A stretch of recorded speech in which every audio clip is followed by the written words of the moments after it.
Hey guys, Desolator Magic here, and it took months, but Wizards painstakingly ban after ban after ban after ban after ban after ban after ban, I guess if you count individual arena formats, after ban, to remove Oko from existence in this universe. But he has been reincarnated as a cat. He changed his name to Lurrus, and he is officially back to ruining every single format in the game. By the way, this video has levels of sarcasm and snark that scientists thought previously were impossible, so buckle up. Everybody knows there are golden rules of the game, like don't put a removal ability on a plus on a planeswalker. Free casting is inherently broken, put a limitation on it, a strict severe limitation, or it will absolutely guaranteed 100% break the game. In Modern and Commander especially, do not give the player too much mana on too early of a turn. That was the majority of the reason that Amulet Bloom was banned, according to Wizards, and I agree. There are these rules that you simply do not violate, except Wizards keeps violating them, and then they have to walk it back after they lose hundreds of thousands of players, millions of dollars. They ruin entire tournaments, they make people retire from the game, they make paid streamers quit. I mean, you really can't say enough about what goes on when they screw up the game this badly. The fallout from it every single time is insane. And remember, we're on like ban number 15 or 16 in like the last 4 years. Probably closer to 3 years. It really has been like a pretty consistent streak. And, you know, it's getting worse because, I mean, you look at what was banned like 2-3 years ago. Oh, Reflector Mage. Oh, that's out of control, guys. You look at that by today's standards, it's barely even a playable card. That deck is barely a playable deck compared to the other decks in the meta. Yeah, it was like virtually unbeatable. But right now today, you look at Simic anything compared to, oh, I'm going to maybe free cast one giant card with Aetherworks Marvel. Watch out, guys. To the point where they had to just obliterate that card. They tried banning Emrakul, people just cast Kozilek, they're like, fine, I guess free casting is the broken part of this. It always has been and always will be. So speaking of that, Lurrus, I mean, when are they going to learn to stop putting free casting in the game? Just remove it. Just lifetime ban on that. Anybody in play design who recommends that ever be on a card again, fire them on the spot. Like that level of we're never doing this again. Why have they not reached that point yet? And if you think that I'm like exaggerating or something, right now, 21% of the standard metagame, according to MTG Goldfish, notorious for their super accurate stats, Jeskai Fires. Fires being the free casting bullshit card. And that one, they even did put a limit on it. You still have to prove you had enough lands to equal the mana cost of the card. So like, you theoretically could have cast it. Well, Wizards went out of control on ramp, so arguably that's the problem, but a free casting deck is the #1 deck in the world. It's 1/5 of all, wherever the hell they get these stats from. Clearly not Arena. If you haven't been paying attention, too much mana too early in the game mixed with free casting is the most powerful, most common deck right now in Standard. I mean, that's what happens when you violate 2 of the golden rules of the game at the same time. So if you're wondering why things went from banning Smuggler's Copter because it was disastrously disruptive to the game compared to the shit show that we've got right now, it's because, to once again quote the famous article, and by quote I mean paraphrase because I didn't bookmark it, we thought it wasn't fair to the customers to have Standard be a product only for Standard players. We wanted them to get excited too. So we know a lot of you don't play Standard. So when we print a Standard product, as of this specific set, I forgot which one they said, but it was a while ago, we decided, I want to say it was the Ixalan, we decided to up the power level to the point where there would be more cards that people get excited about and want to buy and play for Commander and Modern, because that's more fair to everybody. So we consciously, purposely made an effort to raise the power level in general of Standard so that Commander and Modern people would get in on it too. And well, it turns out Vintage and Legacy. Hey, Oko and Lurrus, awesome. So what's the result of them jacking up the power level? Well, really broken, degenerate decks, archetypes, and combos. I mean, what'd you think was going to happen? That's what happens. Have you seen Modern? Look at all the shit that had to be banned from Modern. It's like, come on. You don't turn around and use like the Modern ban list for inspiration on what to print in Standard. I mean, you don't look at Amulet Bloom and what a disaster that deck was and be like, okay, people really hated that. We finally banned it. But you know what'd be really funny? 15 mana on turn 5. And guys, make the Mana Dorks hexproof. Bro, come on. High fives all around. This is Seattle. I'm going to go get some Starbucks for everybody. But like, I didn't say I'm paying. I mean, we know what Wizards of the Coast employees make. You're going to have to pitch in to get your coffee. And you don't have to put soy milk, not 2%. We all know you drink soy. You work at Wizards of the Coast. I assume that's how the planning meeting went down. It had to have been something like that. I mean, the theme of like the last year and a half had to have been, oh man, that'll be like really pushing the power level. But it'll sell some cards though. I mean, don't you think? And by the way, the rumor is this is 100% Chris Cox's doing. He like came down from Hasbro and replaced somebody, I don't know, whatever. So if you want someone to blame, that said, they've been printing broken shit since before he got involved in the company. So that's why, you know, I very much prefaced it as what it is, a rumor. I mean, they forgot Hostage Taker infinite combos with itself. I mean, guys, carelessness plays a factor, okay? This isn't all manufactured, you know, broken power levels. This is not 100% on purpose, okay? They are legitimately bad at their jobs. They are careless idiots over there. I mean, you can't spend half your day bitching at white people on Twitter for being white and blaming them for everything wrong with society and still get your work done properly. It's not possible. They're only human, guys. They can only do so much work in 8 hours. And plus, all those Starbucks runs. So that's how we got to where we are, in case you were curious. So now, Lurrus in Standard is 10%. If you add all companion decks up together and use stats that are actually from reality, I would say companions are a lot better than I thought they would be in Standard, but I think people are just like trying them out and the decks are, you know, people are still adjusting to having to play around them, tweaking their decks a little bit, and every day it seems to decline a little bit on Arena, which is more in line with what I thought. You know, I'm looking at some of these cards, I'm like, okay, you could easily build your deck around this limitation, but the card's not worth it. And then on the flip side, yeah, this card's hyper powerful, but look at that limitation. Are you kidding me? And then because of the limitations, the decks get so narrow, they have to be built like pretty much exactly one way. You know exactly what to expect. You know exactly what card is coming, how to shut them down, and they're just getting stomped, especially in second and third games best of 3. So they're back to, yeah, it's a crap mechanic, but Lurrus is taking over other formats. We're talking Vintage. We're talking probably Legacy. I'm hearing more about Vintage, but you know, why wouldn't it be Legacy? Modern, absolutely, for sure. Oh my God. And Standard, he's up there. I've probably seen him as much as the other companions. I mean, it was a big, I keep calling him Gyarados. I don't remember his actual name. Gyarados. That was the hot one until people realized you have like 4 to 6 turns to respond to it and prep to remove it. You know, just saying. So I think out of all of them, yeah, Lurrus is probably the most powerful in every format. I think once the dust settles in Standard, we'll see that, and the early stats, like as of literally today, are kind of showing that. So according to Goldfish, in the last, 12 days or so, the card's gone from $10 to $25, which is clearly very accurate, considering you can get a play set for $18.42 a piece on TCG Player right now. And he's 21 on Card Kingdom and $19.94 on eBay, or 17 flat if you want the Japanese edition. So they're definitely not like exaggerating to push a narrative and sensationalize things to get headlines. I mean, they never do that. Just like they don't encourage net decking. I mean, it's just like they've never been asked by Wizards to stop, publicly showing certain stats. I mean, come on, they don't do any of that. Come on, guys. So I mean, yeah, when you see a card that isn't even a mythic hit even above $10, something's up, not counting lands. And when you see it hit like 20 plus, okay, it's played in a lot of formats. That's just how it works. Or, it's in an overwhelmingly powerful Standard deck. But in this case, it's the formats, because I've got a surprise for you guys. Let's take a look at the modern meta. According to whoever's ass MTG Goldfish pulled these numbers out of, the share of Lurrus-based decks in the modern metagame is a little bit over 30%. So right around 1 in 3 of every deck is now running the card. Now, when the Eldrazi took over Modern, there was primarily one deck, I think maybe a secondary deck, but it was like, this is the Eldrazi deck, this is the deck rooting Modern. And at one tournament, I believe it hit like 68% of people were playing it. Wow.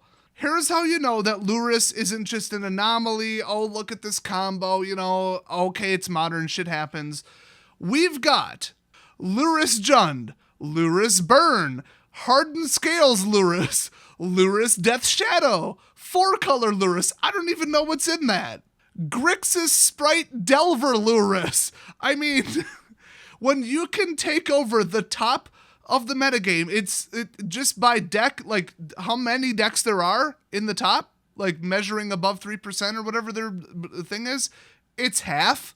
So half of all decks by individual variety, not weighted for amount being played, half of all decks are running Lurrus. And they are all drastically different from each other. That's how you know you done messed up, okay? That's how you know. And when I initially looked at Lurrus, I'm like, okay, that'll be pretty cool, you know? I said, I don't know if you could necessarily pull off the actual companion effect in standard, but certainly put, 2, 3, 4 of them in the right deck, like in your deck.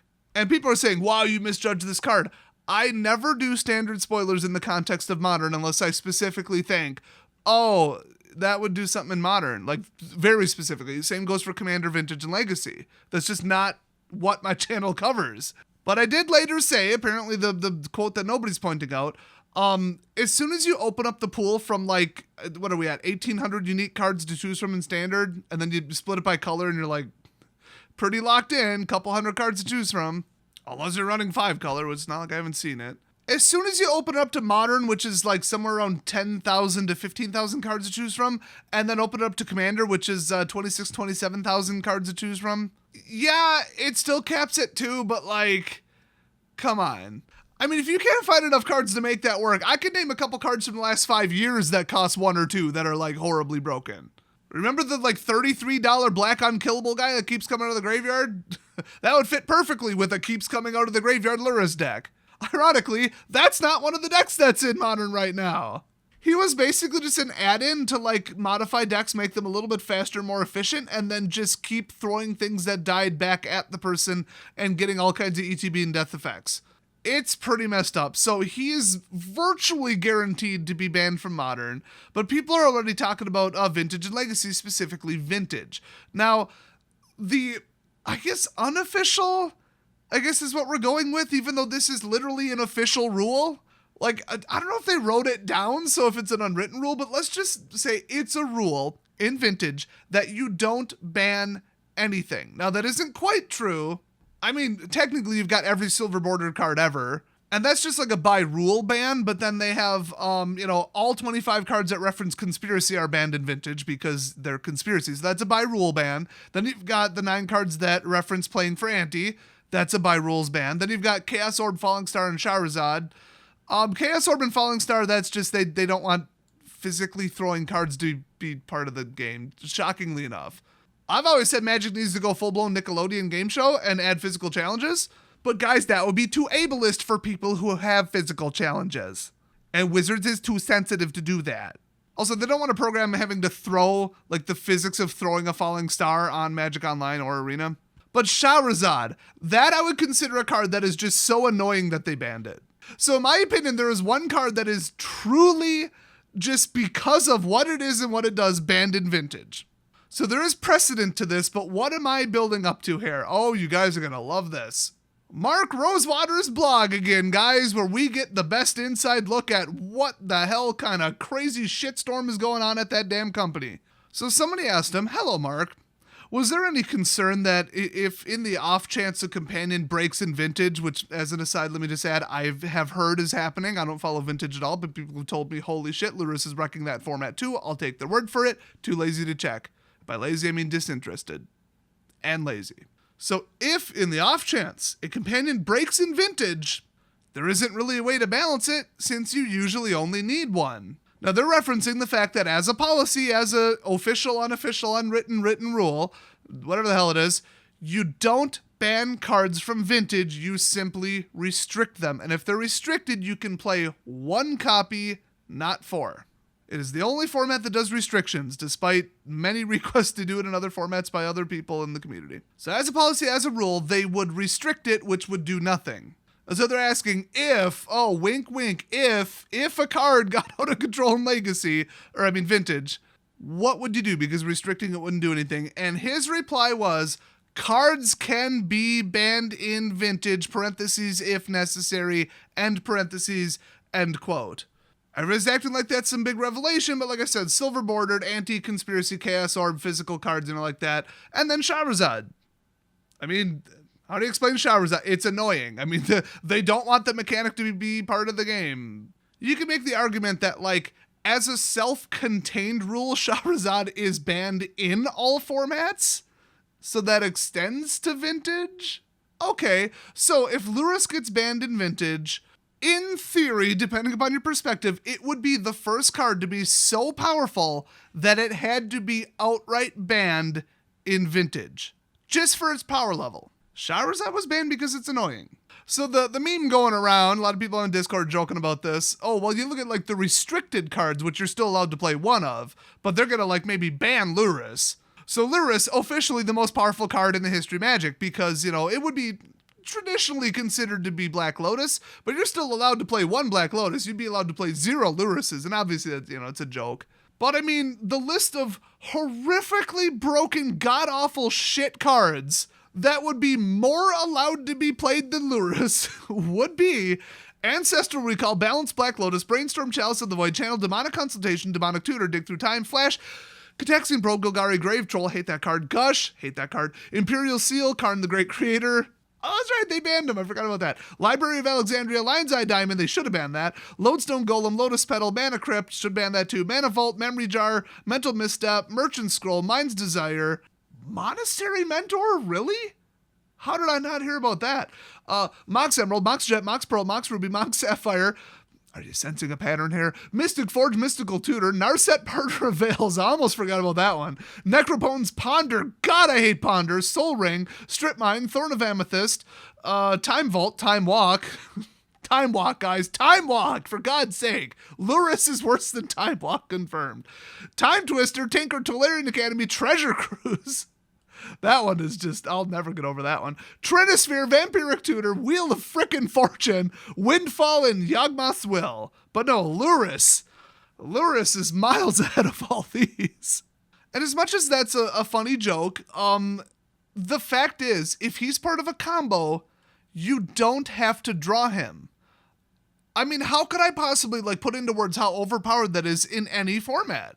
Standard, Modern, Vintage, Legacy, it doesn't matter. To automatically, in 100% of your games, have one half of a combo, or a really good cascading synergy. Doesn't have to be a game-ending infinite combo, just something where you're like, whoa.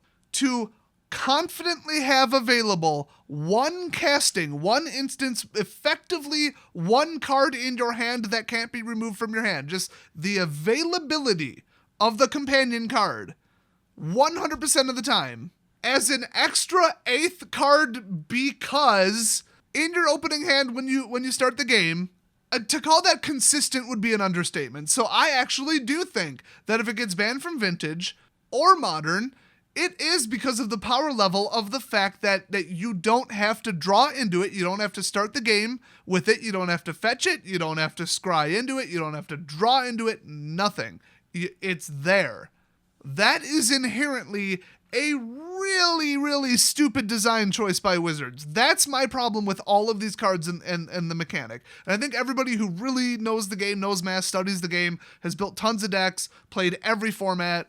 Everybody who's on the same page as me right now are saying that is the problem, is it's a guaranteed 8th card and you have half of your combo all set to go 100% of the time. You just need the other card or cards.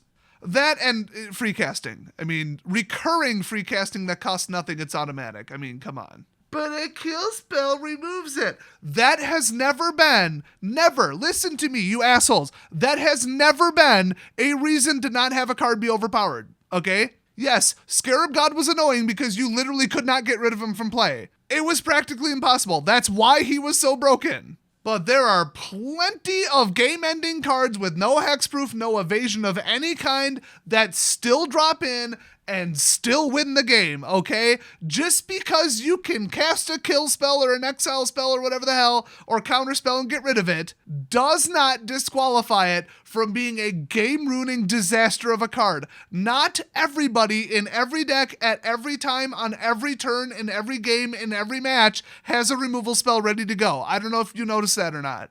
So stop looking like an idiot and saying, yeah, but you just blow it up and then it's done. Then his effect ends. Yeah, that's how Magic works at a fundamental basic level. Thanks for pointing that out. You're still wrong. That is not a reason to discount the card. Never has been, never will be. And me, and it sounds like a lot of people in my comment section, starting like Flame Wars, are sick of hearing it. So shut up if you're going to post that. Bit of a pet peeve of mine. Oh, by the way, I figured, well, I'm on the damn site. I might as well just look it up. Yeah, Lurrus is now 50% of the vintage meta. I almost didn't want to know if it was as bad as people were describing. And like the big synergy, apparently, according to the top text, is Lurrus, Force of Will, and Preordain. I wonder if they're going to dig for a combo while trying to stop yours. I mean, I actually do wonder. I didn't click and look at the deck list because I don't care. And for the record, everybody's favorite otter Lutri is now 7% of the meta, so that's fantastic. And is it time to ban Paradoxical Outcome yet? I mean, come on. God, every time I look at Vintage, all it does is piss me off. It's such an insult to the game. It's not Magic. It's a different game. You're not playing Magic. You're seeing who can manipulate their shuffle without getting caught. I mean, wow, what a fun game. I mean, if you want to do a Magic show, go to a kid's birthday party. Card manipulating dicks. Now, if you remember, Oko got banned in Standard, Brawl, Pioneer, Modern. He's actually still legal in Legacy and Vintage. That I didn't know. I thought they nuked him from one of those. I don't know. I guess not. Then he got separately banned from like 2 arena-specific things. I think one was like Artisan and one was Arena Singleton, I think. I thought I remember the number being 7 total bans, like depending upon how you look at it and the timing. I just remember the arena staff banning the card a week before Wizards first banned it, which is hilarious. And you're damn right I counted it as 2. So yeah, he was banned theoretically 6 or 7 times. And it was just one after another, after another, after another. He would just jump to another format and ruin it. Then jump to another format and ruin it. Oh, Historic, I think. Wasn't he banned in Historic? How is that not on the Gatherer? He's probably banned from 10 formats. I don't know. So now we've got Lurrus. He's taken over Vintage. I'm too scared to even look at Legacy at this point because I'm sure he's there too. I'm sure now every time I close my eyes, he's going to be there. I'm going to see him in my dreams, in my nightmares. And just to dunk on Wizards even harder with the most legendary tier meme that's going around right now on social media. In the Lair of Behemoths, aka Chonkerville, notorious for its gigantic monsters, the most out-of-control powerful card is a tiny little, like, physically small cat that makes your deck all be little teeny tiny small boys. SMOL, small. I don't know what they're smoking in the Dream Den, but apparently Wizards got a little waft to that. Because they thought this was an acceptable card, and then they made it full hybrid colors so you could run it in, like, anything. I like hybrid mana, but on this card, you know, maybe reconsider it? Maybe just make it a gold card? Or don't print it at all and don't print Mechanic and just stop sucking at your jobs. I mean, any of that would have prevented it. But yeah, taking the whole theme of Commander and basically giving Standard and every other format an automatic Commander that just, oh, well, it's okay, guys, because once it dies, it just goes to your graveyard. It doesn't go to the command zone, so it's perfectly fair. Well, unless you win the game with it the first time. I guess they didn't think of that. Just so much careless lack of testing, lack of foresight, lack of knowledge of the game, lack of mathematical skill at all. Wisdom, gut feelings. I mean, people approached this card from 50 different ways and we all came to the same conclusion, but Wizards didn't. Which leads me to believe that they all knew this was some broken shit, but they thought, okay, the whole point of what we've been doing for the last 2 years, as we publicly stated, was cranking up the power level of individual cards in Standard so that we can sell them to other formats. Hey, this card looks like it would be playable in other formats. Cool. They didn't realize that when you have like an automatic include for other formats in certain decks, they're already tier 1 decks. People are already playing them. So you're going to take some of them and you're going to push them a little bit over the edge. That's how that works. I mean, as an example, if they said, let's print in the next Standard set because we need to guarantee we make tons of money off this, let's print a blue rare, and it says, if your library has 45 or more cards in it, counter target spell, and it costs 1. 1 blue. So for the first, 8 or so turns of the game, you've got a 1-cost counterspell that counters any spell. Yeah, dude, Commander players will buy that. Vintage people will buy that. I mean, that'll just be like another, force of will. And then, 3 seconds later, surprise Pikachu meme face.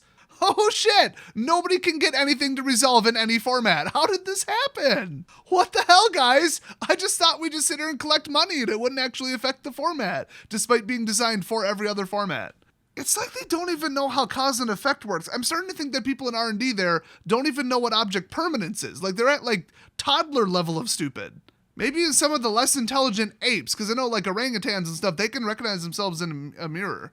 They have basic sense of identity, cause and effect, object permanence, intelligence levels that Wizards R&D could only dream of. But just in conclusion here, yeah, he's going to get a wave of bannings, unsurprisingly. And you know that Wizards is going to wait until the official delayed paper release so that people buy him in standard, and in America at all. And then they're going to ban them. They are never hesitant to let the game just be a disaster for a month or two if they have a fairly good reason in their own mind to delay it. Like when they said, yeah, Chain Whirler is completely ruining the entire game for everybody and standard's unplayable, but, rotation is in 9 weeks. They actually said that. I'm not kidding. They literally said that. That was their sole stated reason for not banning Goblin Chain Whirler. It was, hey guys, it rotates soon, so, just deal with it. I guess it's implied if you read between the lines, just don't play standard until rotation.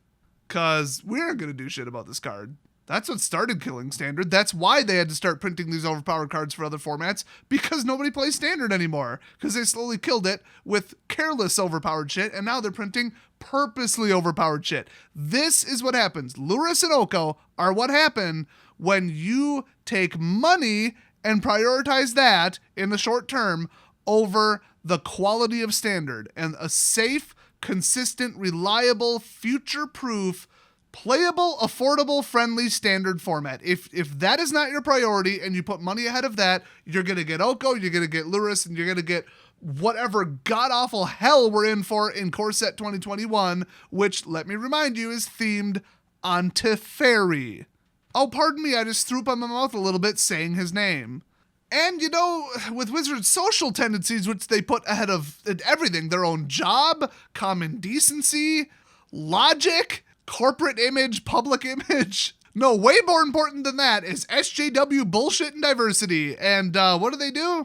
Well, Mr. I'm a rebel, I'm anti-establishment, and I'm super ultra femian metro Oko. Well, I'm sure that had nothing to do with why he specifically was pushed power-wise. I mean, Lurrus, he's a cat, the internet loves cats, duh. But I don't know if you noticed, but Teferi is black. And I'm sure they haven't announced it yet, but he's probably gay or bi or trans. So I suspect they're going to push him to be the most powerful card because equality or making a statement or something about they hate white people. I don't know.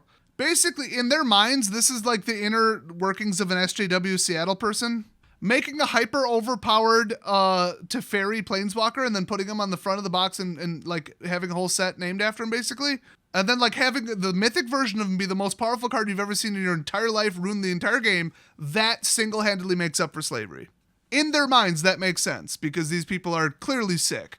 They have such a warped view, they need help. They need professional help. They should honestly be institutionalized. It's like when Hillary Clinton said the real victims of the Vietnam War were the women and daughters, the wives and daughters at home. Except the guys are dead. A lot of things make sense in their head over at SJW land over there.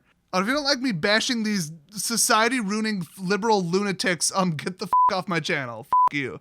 You are part of the problem because you're brainwashed by their bullshit. So because of all that and because of, them pushing, Chandra, she's the bisexual, whatever the hell, she was broken with her can't be countered, emblem can't be removed. We all remember that card. They've got a history. I mean, look at Vivian. Look at Nissa, who I guess is also a lesbian. Yeah. Look who they're promoting as the most powerful cards that they're pushing the power level on. I mean, there's a bit of a pattern, just saying. Not even joking around, that is a real thing that they actually do.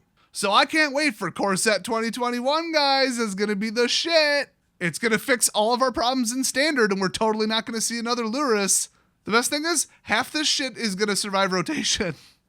the worst of the worst offenders lately, because it's been getting more and more powerful and more broken and more like power crept out of control with every set. Most of the broken stuff is not what's rotating the next rotation. So 2 more years of this bullshit. Just kidding. They won't have a game in 2 years.